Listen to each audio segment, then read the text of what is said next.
মাত্র কয়েক টুকরো গরুর মাংস, ব্যাস তাহলেই চলবে। 10 জন মানুষ খেতে পারবে এমন একটা রেসিপি। প্রথমেই প্রেসার কুকারে গরুর মাংস দিয়ে তার সাথে দিন আদা বাটা, রসুন, আস্ত গরম মশলা, একটা তেজপাতা, সামান্য একটু লবণ, হালকা একটু হলুদ, ধনিয়ার গুঁড়ো আর দিয়ে দিচ্ছি তেল। এবার তাতে যোগ করে দিচ্ছি 2-3টা পেঁয়াজ কুচি।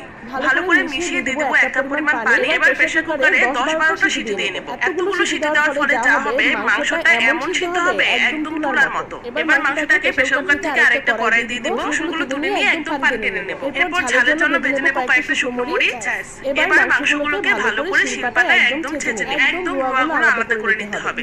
এবার হচ্ছে আসল কাজ, স্বাদ মতো লবণ দিয়ে প্রথমে শুকনো মরিচটাকে ভালো করে চলে, এবার সিদ্ধ হওয়া রসুনগুলো থেকে চিপে মাংসগুলো বের করে নিচ্ছি। দিয়ে দিচ্ছি কাঁচা পেঁয়াজ 1 মুঠ পরিমাপের, সাথে দিচ্ছি ধনেপাতা আর সরিষার তেল। এবার হাত দিয়ে ভালো করে চটকে নিচ্ছি। পেঁয়াজ, মরিচ আর মাংসটাকে হাত দিয়ে ভালো করে চটকে নিলে তৈরি হয়ে গেল মাংসের ভর্তা। চোখ বন্ধ করে